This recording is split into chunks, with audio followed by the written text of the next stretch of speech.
Vous suivez MBS TV Sénégal. El Hadj Magatte Seck,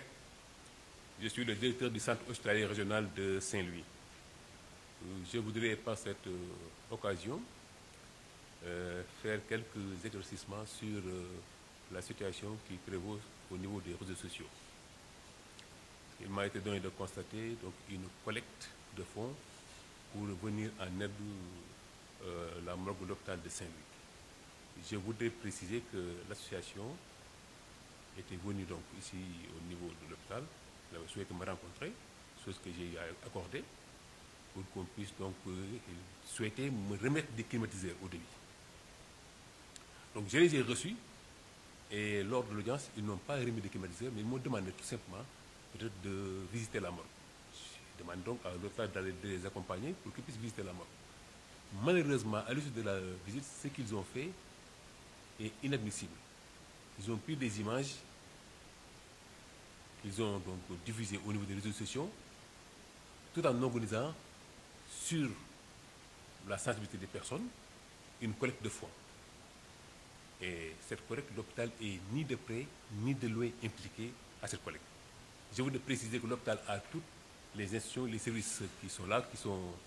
disposés à faire des télétons si on avait ce besoin. Je précise que la morgue de l'hôpital régional de Saint-Louis fonctionne correctement. Nous avons une armoire mortière avec 6 tiroirs. Les 2 sont en panne, les 4 fonctionnent correctement. Et il est exceptionnel qu'on puisse avoir plus de 4 corps en même temps. Donc sous ce rapport, je pense quand même qu'il n'y a pas de souci, c'est lié de préciser que la morgue fonctionne bel et bien. Maintenant, relativement donc à cette collecte, je dis que ce qu'ils m'ont présenté au niveau donc, de l'hôpital et ce qu'ils ont fait dans les réseaux sociaux, c'est totalement différent. Donc j'ai eu à les appeler, discuter avec eux par rapport donc, à leur procédure qui n'était pas du tout catholique et ils ont accepté. Ensuite, ils sont venus me dire qu'il y a l'ancien maire, Cheikh Bamba Dièye, qui est disposé à réparer donc la morgue avec un technicien qui les a envoyés. Bon, je peux dire qu'il n'y a pas de souci. Le technicien, j'ai mis un rapport avec mon technicien, ils sont entrés dans la morgue. Ensuite, donc, le gars a produit un rapport. Normalement, le rapport devait être destiné à Cheikh Bamba Dièye pour le financer. À ma grande surprise, je vois également ce rapport dans les réseaux sociaux et ensuite, il recommence la collecte des fonds. Sur ce, j'ai demandé à mon chef de service, donc à notre responsable de communication, de produire rapidement un communiqué pour préciser que nous ne sommes pas impliqués dans ça. Si vous voulez aider la structure, il n'y a aucun souci, je suis très ouvert et qu'ils ne mettent pas en mal avec les populations. Je suis très ouvert, n'importe qui, n'importe quelle personne, n'importe quelle association qui souhaite accompagner l'hôpital, il n'y a pas de souci. Nous sommes une structure publique, nous sommes une structure sociale. Je suis preneur. Mais quand il s'agit donc, au lieu d'aider, tu collectes des fonds, là, ça pose problème. L'hôpital a la possibilité de faire sa propre collecte de fonds si le besoin était là. Donc, c'était les quelques questions que je voudrais préciser. Je n'ai d'appréhension, de mal avec qui que ce soit. Donc, je suis là pour le bien de la structure, pour le bien donc, de l'hôpital, et que les choses doivent se tenir à l'endroit. Ce n'est pas normal de commander de l'argent sur le dos de l'hôpital. Ce n'est pas normal en se basant sur des images obscènes. Aujourd'hui, dans mon bureau, vous pouvez filmer des fissures et mettre ça à réserve. Mais il y a du bien, il y a beaucoup de bien au niveau de l'hôpital.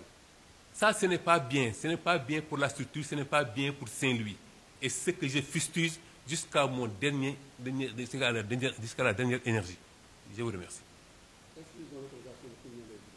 Du tout. Ils n'ont jamais eu l'autorisation de filmer. Et même, mais après avoir filmé, avant de publier, il faut avoir l'autorisation de l'autorité. Je n'ai pas voulu rentrer dans des histoires de porte plainte, tout ça, mais ce n'est pas normal. S'il y avait des soucis au niveau de l'hôpital, il y a les personnels qui sont là, il y a les partenaires sociaux. Et moi-même, si la morgue ne fonctionnait pas, j'allais informer tout le monde. Pour le dire que s'il y a des corps qui ont d'autres solutions, informer également l'autorité. Ce n'est pas normal. Je pense qu'il doit y avoir autre chose à faire que de mettre le matin, midi et soir sur l'hôpital et de sortir des images qui ne sont pas bonnes, de tenir donc, de jeter l'opprobre sur l'hôpital. Ce n'est pas normal, ce n'est pas bon. Ok, salam alaikum. Donc, je suis El Hadj Magatte Seck, du directeur hôpital régional de Saint-Louis. te dama bëggoon waxtaan ak askan bi ci yenn yu am fii ci réseaux sociaux yi benn collecte de fonds bu ñuy def di laaj xaalis pour morgue hôpital bi li may njëkk a wax moom mooy morgue hôpital bi mi ngi fonctionner correctement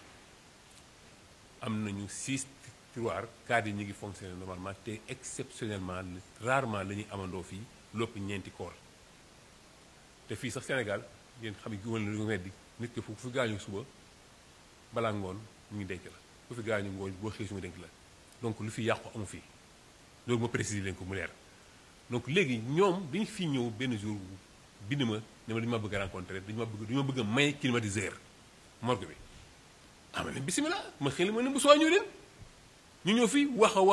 dañu bëgg association bi expliqué ne d'accord c'est bien ku bëgg a hôpital baax na joxuñu nag dara boobu jour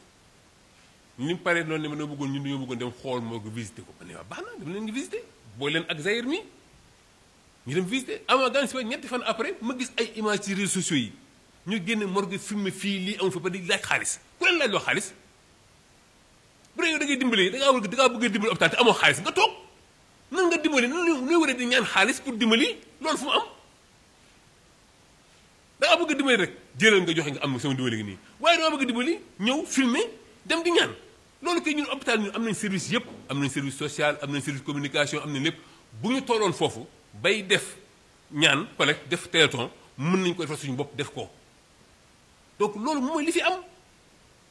morgue baa ngi fonctionné soxlaaguñu loolu dafa am leen loo xam ne sama waxuma leen ko ñun bañ am na sax commandé woon nañu benn armoire mortuaire boo xam ne mi ngi woon en cours mais loolu dama leen ko wax nit ki su déplacé woo ñu ne dama bëgg a dimbali hôpital bi fii laa dëkk dama ko bëgg a dimbali bisimilah ñëwal nga dimbali ñëwal nga dimbali mais du ndimbal doo ñëw ne damay dimbali dugg filmer génne ko ci biir ne fii dara baaxu fi jox leen ma xaalis mu yóbbu mu dem dimbaliwaate c'est gauche loolu du yoon waruñoo jël image yoo xamante ne day choqué sensibilité nit ñi yàq deru hôpital bi pour am xaalis ne da ngay dimbaliwaate loolu dimbaliwoo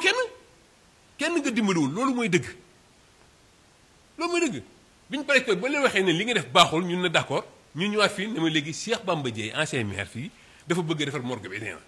man la fa leen xam lu ñu moo ab technicien yi jógee Dakar na ñëw pour bu xool ko man baax na bu technicien bi xoolee ne lay jox facture Cheikh Bamba dégg facture du ko jox Cheikh Bamba Dièye mi bu dee moom lañu wax bu dee loolu dëgg ñu génnaat boobu kuy defar ko ci réseau di laaj xaalis ma génn ñun hôpital bi laaj ñëwuñu kenn xaalis ñun dugguñ ci loolu laaj la wuñu kenn dërëm li ñu mën ñu ngi koy def bés bu fekkoonte ne dañoo soxla loolu ba dépassé dañu koy def dañuy ñëw demander leen soxlawuñu loolu hôpital léegi ci gàttal question ma li posé ñëpp depuis fan yii yëpp fan ana suñu koor fu muy nekk da ngeen fi dégg daal ana koor yi ñu ngi ci morgue bi di fonctionner donc vraiment may ñaan nit ñi ñu revenir à l'orthodoxie bu ñu ma jaxasee ak population yi képp ku am ndimbal loo bëgg indi ci hôpital wala nga bëgg a jàppale hôpital ci partenariat maa ngi lay woo nga ñëw bu ñu ma jaxasee ne directeur dafa bañ a jël bu ñu ma jël dara mais am na loo xamante ni bu dee pour wër di yalwaan hôpital bi tolluwuñu foofu hôpital bi tollul fu ñu ko yalwaanee lee ñu ngi fii di fonctionner tolluwuñu foofu ku bëgg a dimbali da ngay dimbali baax ci sa poos ñeme ci sa der soo bëggee dimbali da ngay génne sa poos nga dimbali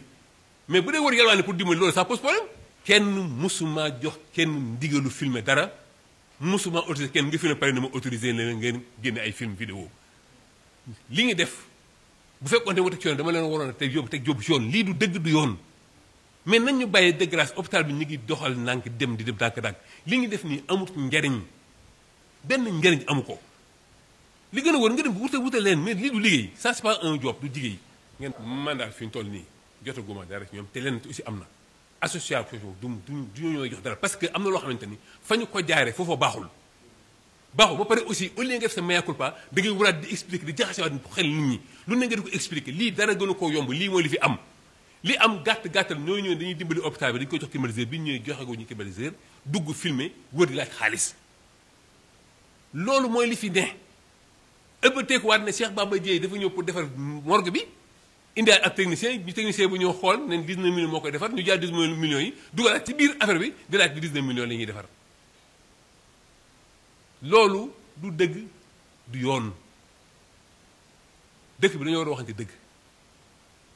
fii kenn gënuma bëgg mu baax te bu ma kenn jaxase ak nit ñi bépp association bépp nit bu bëgg a am lu muy def ci hôpital bi je suis très ouvert gis nga ni ma leen recevoir ñoom keneen ku fi ñëw ci hôpital bi ni da ngaa bëgg a def dara ci hôpital bi mu recevoir la loolu mooy sama rôle waaye nag booy dimbali nit da ngay dimbali nit da ngay ànd ak moom ci dimbali tout ce que tu fais pour moi sans moi tu le fais contre moi nan nga mën a ñëwee ci hôpitalu jàmbur filmé jàmbur di génn filmé ci biti ba pare yaakaar yee nekk ci dëgg néew leen ci dëgg génn leen ci li ngeen nekk